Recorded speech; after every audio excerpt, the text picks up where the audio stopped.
Chapter 9, Part 4, Even the Fallen Find Grace. Scenes 922 to 929. Introduction, the door that never closes. Scene. The dialogue deepens into intimacy. The thunder of philosophy softens into a whisper of love. Krishna's voice no longer speaks only as cosmic lawgiver or creator. He now speaks as the friend who never abandons, as the divine heart that beats within every being. Then Arjuna has just heard that some worship for reward while others love selflessly. Yet even as Krishna celebrates the faithful, his compassion expands further. What about those who falter, those who are weak, lost, or imperfect? Krishna's answer is stunning. The divine never rejects anyone.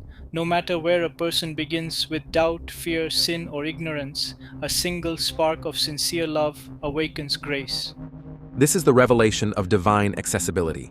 In the ancient world, access to God was often limited by rituals, hierarchies, and purity codes.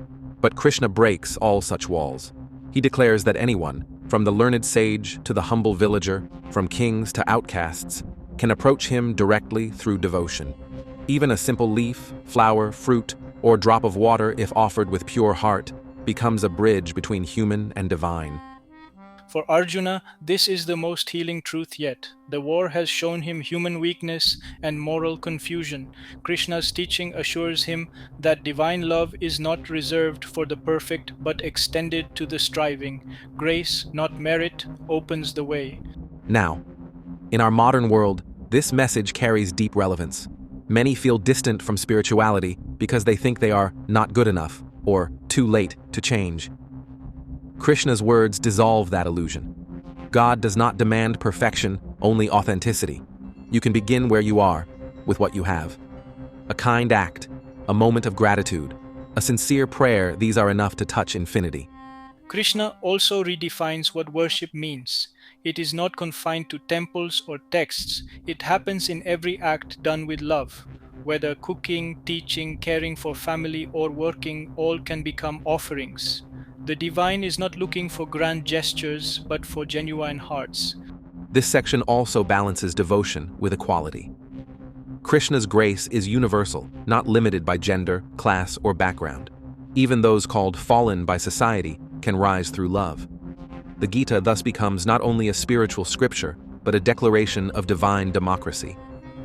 Focus. The divine accepts all. No one is too small, too late, or too imperfect. Every act offered with love becomes sacred, and every heart open in sincerity becomes his home. Scene 922. To those who love me, I carry their burden. Scene.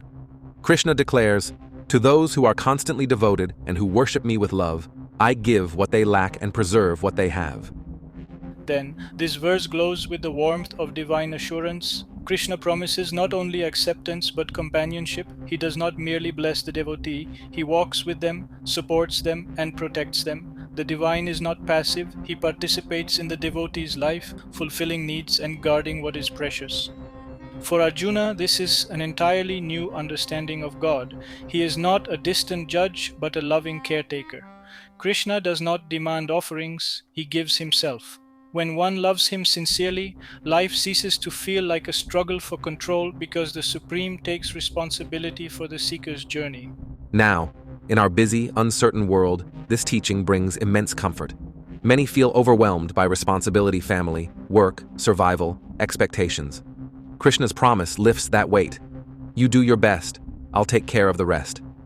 This is not escapism, it is cooperation with grace. When we trust divine intelligence, anxiety softens. The heart that surrenders in love discovers a mysterious strength. This verse also reveals a sacred truth about abundance. The devotee does not accumulate possessions through greed, but receives what is truly needed: inner peace, resilience, purpose. Krishna's protection is not always material. It is the preservation of one's higher path. Focus. God walks with those who love him. Trust dissolves fear. Surrender turns struggle into sacred partnership. Scene 923. All worship reaches me. Scene.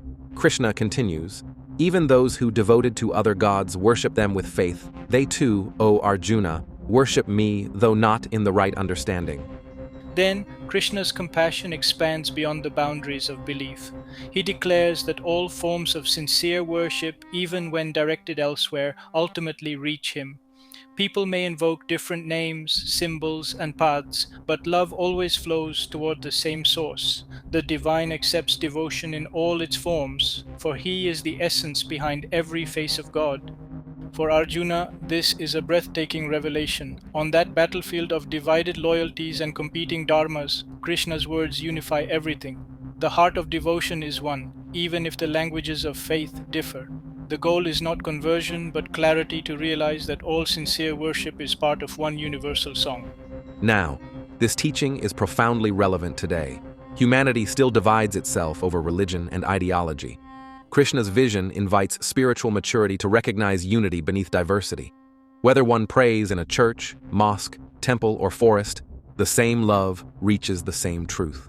The error is not in diversity, but in forgetting the underlying oneness. This verse also teaches humility. Even if someone's belief seems different, their faith may be purer than our judgment. When we respect all paths, we embody Krishna's own inclusiveness. Focus, all sincere worship reaches the same divine. Honor every path of love. Unity in devotion is the true religion of the soul. Scene 9.24 I am the enjoyer of all worship. Scene.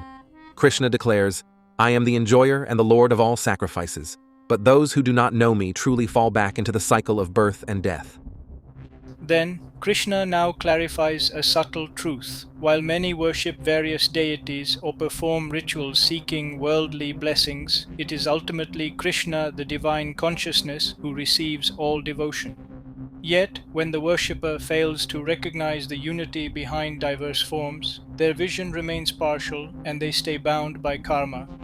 For Arjuna, this is eye-opening. Krishna is not denying other gods. He is revealing their essence. Every form, every power, every act of worship is sustained by him. Those who see only the outer symbol miss the infinite behind it. The true goal of devotion is not reward but realization to see Krishna in every offering and every deity. Now, this wisdom carries profound relevance today. People still divide their faiths and argue about whose God is greater, whose ritual is more effective. Krishna's voice transcends all such boundaries. He says, You may call me by any name, but I am the one receiving your prayer. The divine is not limited to a particular religion, culture, or symbol. He is the energy behind every sincere aspiration. When devotion matures from form to essence, life itself becomes worship. Every action, thought, and relationship can be infused with awareness of the one who sustains all. Focus. All worship belongs to the same divine. Recognize the one behind all forms, and devotion becomes liberation instead of repetition. Scene 9.25 The path you choose determines where you go. Scene. Krishna says, Worshippers of the gods go to the gods. Worshippers of ancestors go to the ancestors. Those who worship spirits go to them. But those who worship me come to me. Then, Krishna now reveals the law of spiritual direction. Consciousness follows devotion. Whatever one truly loves, one becomes. Those who adore worldly powers receive temporary results. Those who love the eternal unite with the eternal. In this, Krishna is not condemning other paths, but illuminating their limits. Every form of devotion bears fruit according to its focus. For Arjuna, this is a crucial insight. The battlefield around him mirrors life's many pursuits: power, honor, wealth, victory. Krishna teaches him to fix his heart not on outcomes, but on the divine itself. Worshipping lesser goals brings fleeting satisfaction. Devotion to the Supreme brings eternal peace. Now, in modern terms, Krishna is teaching the psychology of worship. Wherever you place your attention, energy follows. If you worship money, your mind becomes restless. If you worship fame, your peace depends on others' approval. If you worship truth, your heart becomes steady. We all worship something. The question is what? Krishna's invitation is to align devotion with what endures. When love is centered on the eternal, even worldly success gains meaning, for it flows from inner stability. Focus. You move toward what you worship. Choose the eternal and you will live in lasting peace. Scene 926. A leaf, a flower, a fruit, or water. Scene, Krishna proclaims, "Whoever offers me with devotion, a leaf, a flower, a fruit, or water, that offering made with love, I accept." Then, these are perhaps the most tender words in the Gita. Krishna lowers all barriers between human and divine. He does not demand gold, rituals, or status, only love. Even the simplest offering, when given with sincerity, reaches him. A single leaf offered with faith becomes more valuable than a mountain of wealth offered with pride. For Arjuna, this reveals Krishna's boundless compassion. The Lord of the universe accepts the humblest gesture because he seeks the heart, not the object.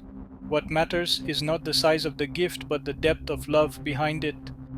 Now, in our modern world, this verse dissolves guilt and complexity around worship. You don't need perfection, wealth, or elaborate ritual to connect with the divine. A moment of gratitude, a smile given with kindness, a small act of service, all are accepted when done with love. Krishna's words also remind us that the divine does not measure worth as humans do. The offering of a child's prayer, the tear of repentance, or the silent breath of surrender all touch his heart equally. Focus. The simplest act, done with love, becomes sacred.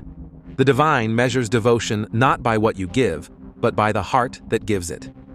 Scene 927. Offer everything to me.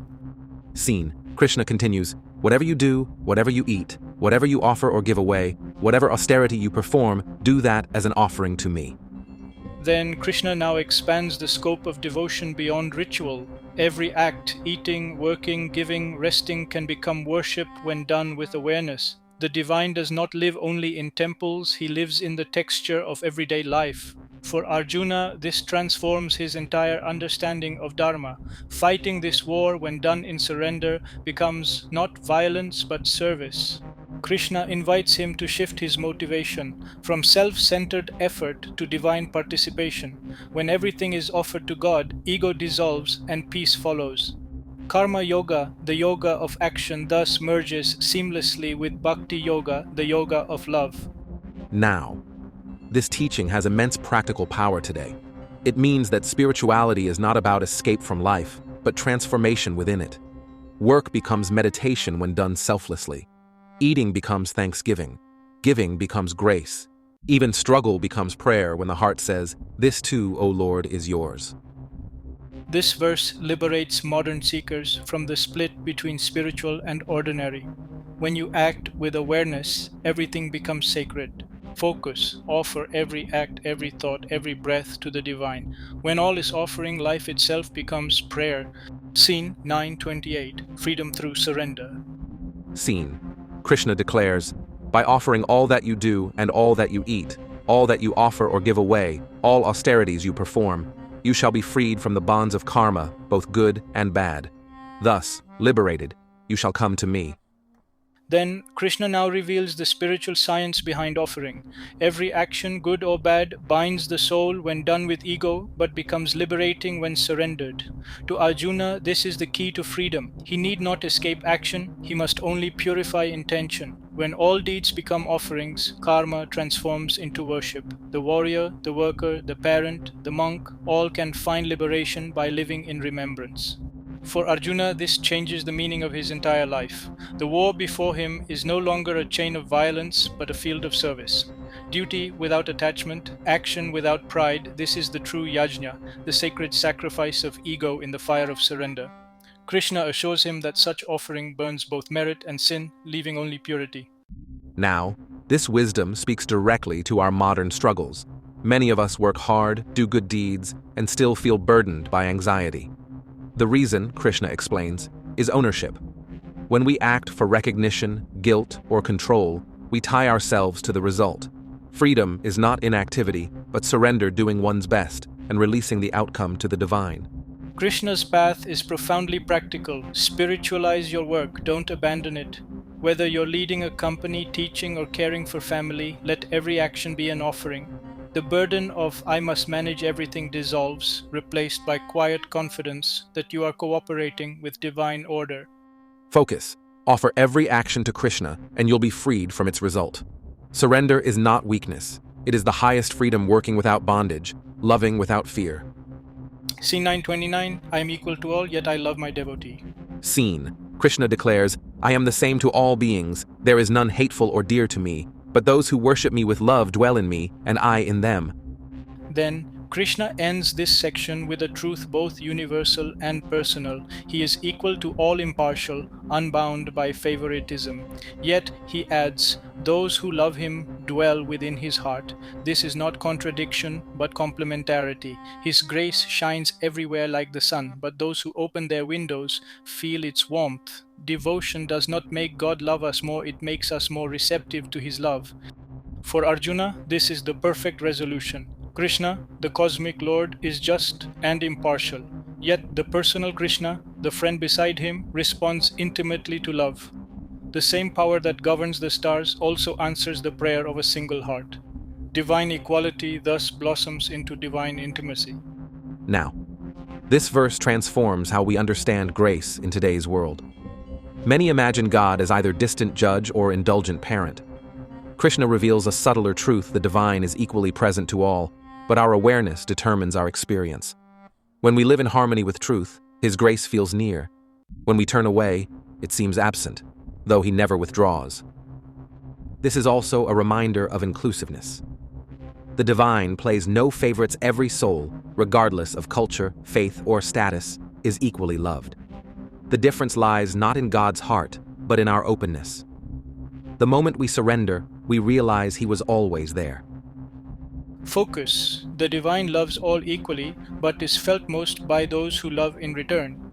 God's grace never withholds, our awareness invites it. Closing summary, even the fallen find grace.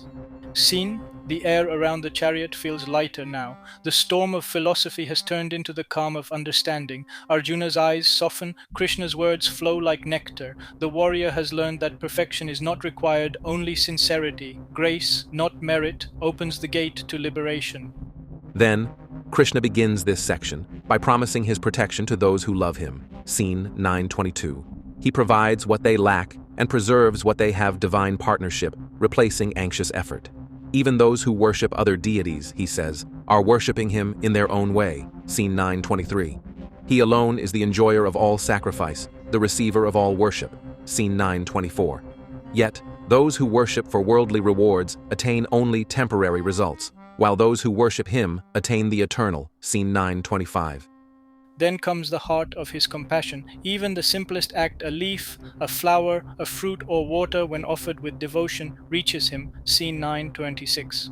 What he seeks is not grandeur, but love. The greatest offering is the heart itself. Krishna then lifts devotion beyond ritual. Whatever you do, eat, or give, do it as an offering to me. Scene 9.27. Spirituality becomes a way of life, not a ceremony. He further explains that such surrendered action frees one from all karmic bonds. Scene 928. Action ceases to enslave because the ego is gone, work becomes worship. Finally, he declares his impartial love equal to all beings, yet responding to devotion with intimacy. Scene 929. Equality and grace unite in one truth: all are loved, but love makes that truth visible. Now, these verses bring the Gita's essence to life for the modern seeker. We live in a world obsessed with qualifications: academic, social, moral. Krishna shatters them all. Divine love is unconditional. You may stumble, forget, fail, or fear, but if your heart turns sincerely, you are received instantly. Spiritual progress is not about being flawless, but about being authentic. This message is revolutionary even today. You do not need to abandon your profession, wealth, or relationships to walk the path. You simply need to bring awareness and love into them. A nurse tending to the sick, a teacher shaping minds, a child helping a parent, all these acts, when done with devotion, become offerings. Every kitchen, office, and street can become a temple when the heart remembers God. Krishna's words also heal the guilt and unworthiness that so many carry. He is not a God who waits for perfect devotees. He is the one who perfects us through love. He meets us where we are and lifts us to where he is. Even the fallen, those broken by mistakes, bound by weakness, or lost in darkness, are never beyond redemption. The smallest step toward him draws his infinite response. Focus. God's door never closes. He asks not for perfection but sincerity. Offer every act with love, trust His grace, and you will discover that even your flaws become fuel for awakening. The fallen rise, the lost are found, and the ordinary becomes divine when touched by devotion.